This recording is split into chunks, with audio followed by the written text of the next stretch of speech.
démarre avec une conférence aujourd'hui. Vous savez bien que l'aspect des outils mathématiques en physique, c'est très important. Bien sûr, on utilise beaucoup la modélisation et aussi les calculs numériques. Donc aujourd'hui, il va nous présenter, bon, le professeur Aurak, il était notre, bien sûr, tuteur directement, donc la présentation, quelque soit qu'il le ferait, vous le connaissez très bien. Et merci encore, M. Aurak, pour venir nous donner une conférence aussi importante dans les instituts aussi, qui attire beaucoup d'attention. Et bien, merci M. Samuel aussi, qui est venu aussi, un journaliste aussi, qui nous honore pour cette conférence. Merci encore. شكرا merci مستحام بسم الله الرحمن الرحيم السلام عليكم. Donc voilà, je suis revenu à mes sources, cette chose qui est très importante pour nous en tant que scientifiques. On peut accéder à beaucoup de postes, mais on revient toujours à ses origines, qui sont des scientifiques. Nous avons ce privilège, nous en tant que scientifiques, de pouvoir avoir ceci. Parce qu'une personne qui n'est pas scientifique, qui n'est plus dans un poste, il n'a rien à faire. Mais nous, une fois qu'on termine, on revient toujours, et ça, personne ne peut nous enlever le titre d'être un scientifique, d'être un chercheur ou d'être un enseignant. Et je ne vous cache pas, durant toutes mes années, je n'ai pas cessé de faire de la science, parce que pour moi, la science, elle me nourrit. La science, elle me permet de m'évader de l'administration, du stress et de tout ce qui s'ensuit. Et je voudrais donc partager avec vous aujourd'hui cette nouvelle façon de faire la science, cette nouvelle façon de voir les choses aujourd'hui. Vous savez, comme vous le savez tous, nous sommes dans une ère où l'intervention de l'être humain devient de plus en plus minoritaire. Ce sont soit des machines qui le font à sa place, soit des robots qui le font à sa place, soit des algorithmes qui le font à sa place. Et donc, ça devient de plus en plus difficile avant de réfléchir. C'est terrible.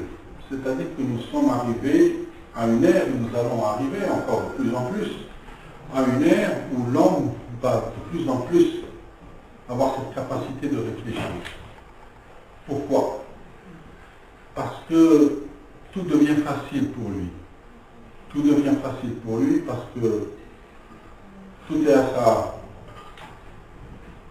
sa portée. Il a besoin d'une information, il clique sur Google, il peut avoir cette information. Il a besoin d'un instrument, il commande cet instrument. Il a besoin d'un capteur, il commande un capteur. Et donc, la science va être de plus en plus en crise. Je suis arrivé à la conclusion que nous allons réellement être dans une ère de pleine crise pour l'humanité. Je vous donne un exemple très simple. Moi, je suis physicien, donc je parle en tant que physicien. La physique, depuis 50 ans, je dis bien que depuis 50 ans, il n'y a aucune grosse découverte qui a été faite en physique.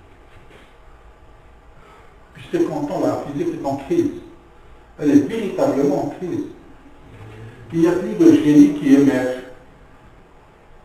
Des génies qui viennent avec une grande théorie, bouleverser, révolutionner ce qui passait auparavant, et établir de nouvelles vérités.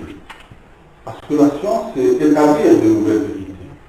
Professeur Aurak, nous sommes enchantés de vous recevoir en tant que scientifique, une fois de plus, par rapport à une carrière, disons, riche et fameuse.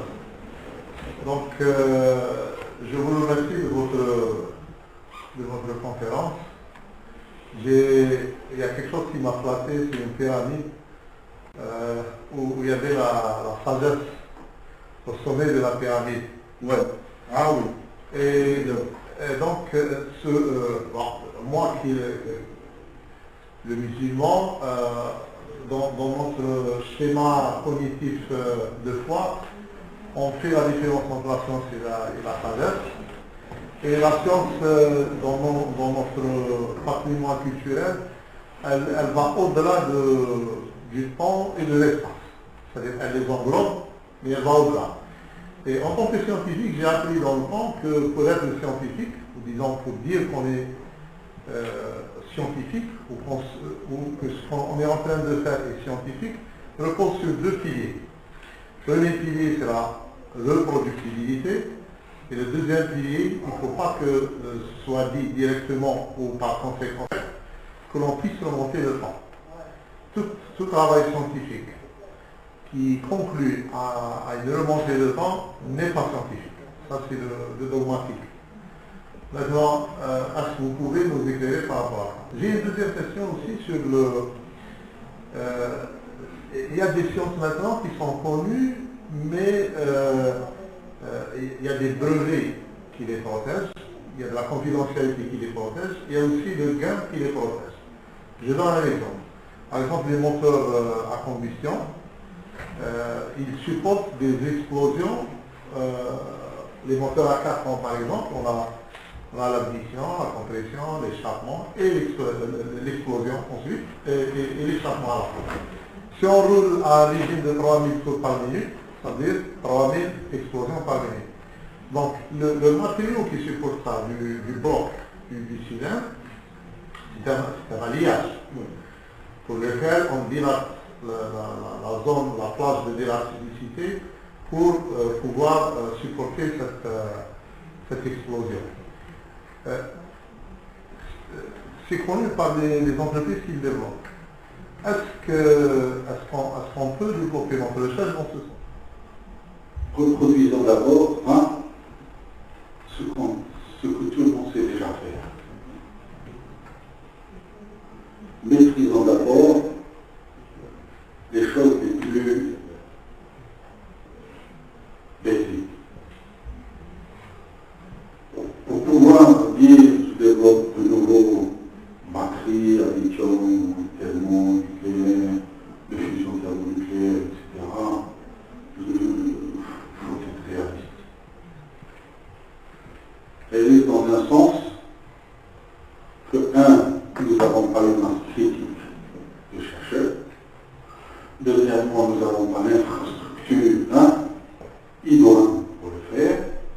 Et nous n'avons pas une demande expresse d'un secteur qui peut soutenir cette découverte. D'abord, faisons des choses. Vous savez, c'est pour ça que je dis, en Algérie, notre université forme de très bons étudiants sur l'aspect théorique. En termes de connaissances et de savoir, il n'y a rien à dire. L'étudiant lui donne ce qu'il doit apprendre, ce qu'il doit savoir. Mais on ne développe pas de compétences. Parce que la compétence, c'est que ce diplômé, qu'est-ce qu'il va faire avec ses connaissances et ce savoir? Quelle est l'utilité de ces connaissances et ce savoir pour eux? Je suis diplômé en droit, qu'est-ce que je vais faire avec une licence de droit? Je suis ingénieur en électronique, qu'est-ce que je vais faire avec un ingénieur en électronique? C'est pas le fait, c'est pas. On ne l'a pas formé pour ça. On l'a formé pour acquérir des connaissances. Et ça, parce que nous avons copié un modèle français. Le modèle français est connu pour être le meilleur école dans le domaine de la théorie. Le domaine de l'expérimental, je regrette. Et donc, ce qui fait que vous le voyez tous aujourd'hui, 80% des publications des chercheurs enseignants algériens sont dans la théorie. Très peu sont dans l'expérimental. Quand je dis expérimental, ce n'est pas de la physique appliquée ou de la science appliquée, non. Les sciences appliquées, c'est l'ingénierie. C'est le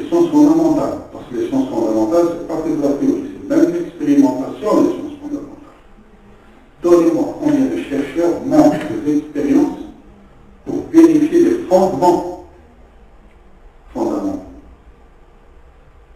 Pas de bancs d'expérimentation qui sont montés. Tous les bancs d'expérimentation qui sont montés en Algérie, c'est pour la caractérisation,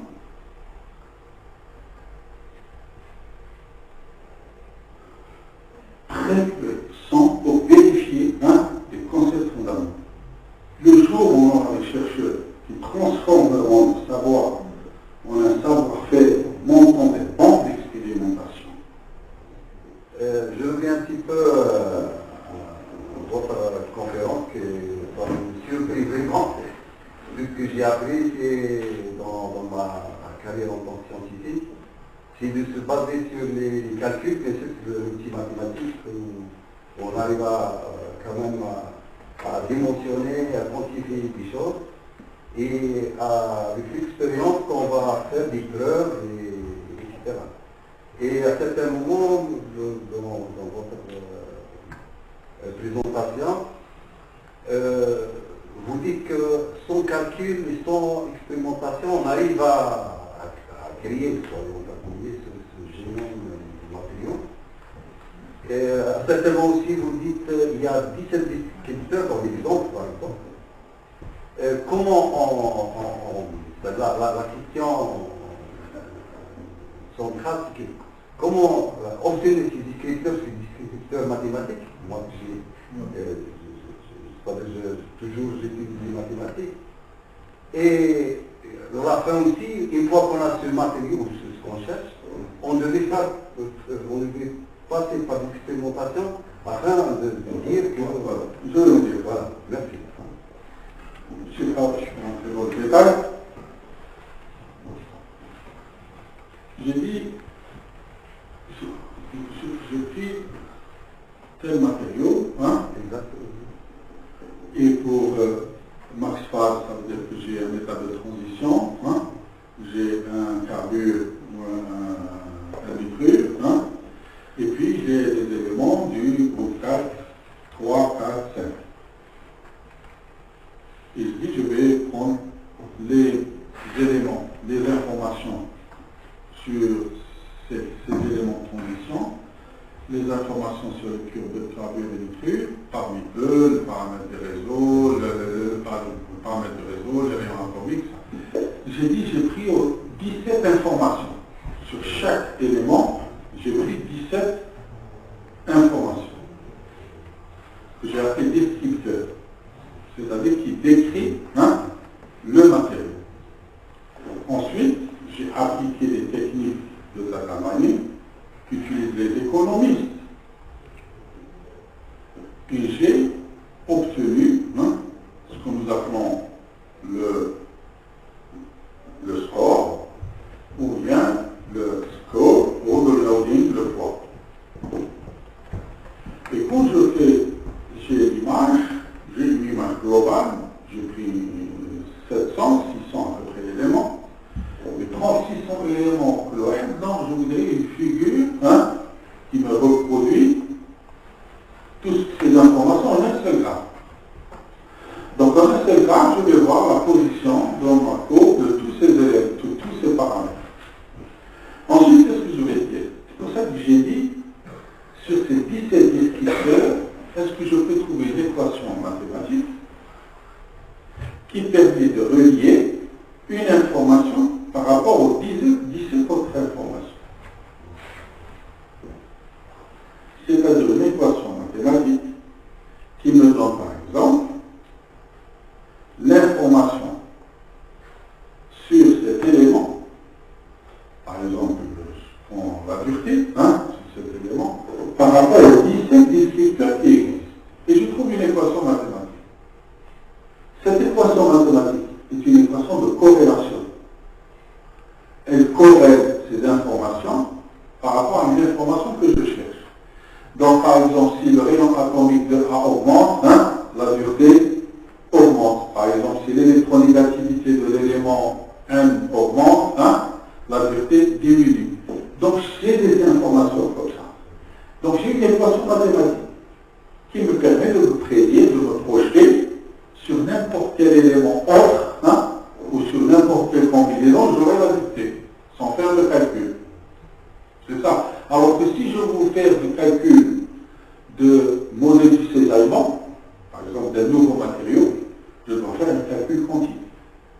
Je dois faire un calcul ab initio, basé sur la résolution de l'équation de Schrödinger.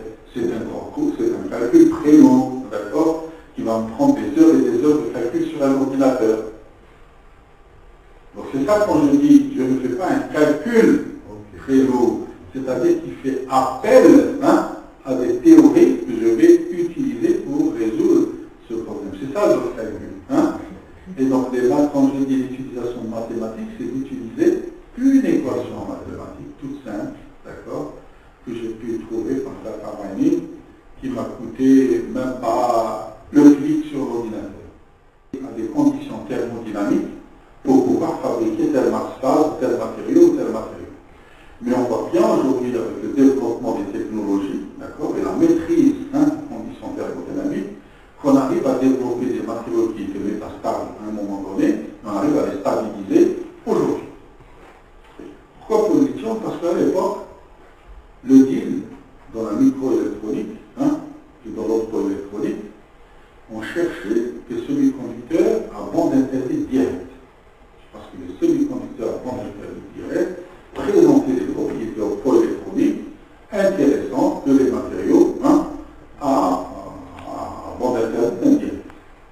Je prends le cas du silicium, qui est un matériau à gaz direct, mais le germanium, qui est un matériau à bande interdite indirecte, qui est intéressant du point de vue conductivité et mobilité des électrons et des trous, mais il ne présentait pas ceci. Mais à l'époque, comment faire de l'ingénierie, c'est ce qu'on appelle de l'ingénierie, d'accord, structurale sur les matériaux pour transformer un semi-conducteur indirect en un semi-conducteur direct.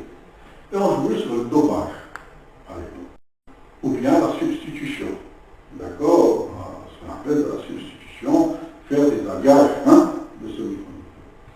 Mais à l'époque, donc, on a travaillé et on a dit, pourquoi ne pas faire de l'insertion? La substitution, ce n'est pas la même chose que l'insertion. Parce que la substitution, c'est le dopage. Vous enlevez un matériau et vous mettez à sa place un dopant. Dans le même réseau. Dans le même réseau. Mais l'insertion, c'est quoi? Quand vous avez un semi-conducteur, c'est une structure cristalline. Vous dites qu'il y a beaucoup de places vacantes, des interstices. Donc vous allez mettre insérer du lithium, je dis bien, dans les interstices du silicium. Et en insérant du lithium dans les interstices, le lithium dans les interstices du silicium, qu'est-ce qui va se passer? La maille va se dilater. Et la maille, en se dilatant, le fait que la maille se dilate, il y a renversement de structure, et la structure va passer de indirect à direct. À l'époque, on appelait ça un lithium insertion semiconductor. C'est théorique, on n'arrivait pas à le faire technologiquement. Mais il y a quelques années, on arrive à insérer dans les interstices du lithium dans le semi-conducteur. Et c'est comme ça qu'on est arrivé à cette nouvelle génération de batteries, parce qu'on a arrivé à insérer du lithium intercalaire dans des interstices, d'accord, des semi-conducteurs, pardon, la technologie ne le permettait, pas. Pour ça que j'ai dit des choses qui nous paraissaient utopiques à un moment donné, le développement c'est pour ça que j'ai dit l'expérimentation, c'est ça qui nous manque aujourd'hui, la maîtrise de ce passage, comment un phénomène fondamental, je peux trouver un moyen de le trouver expérimentalement, c'est ça qui nous manque. Et c'est pour ça que j'ai dit il faut une chose de base. Voilà. C'est bon, c'est ça, c'est bon. Et comme ça.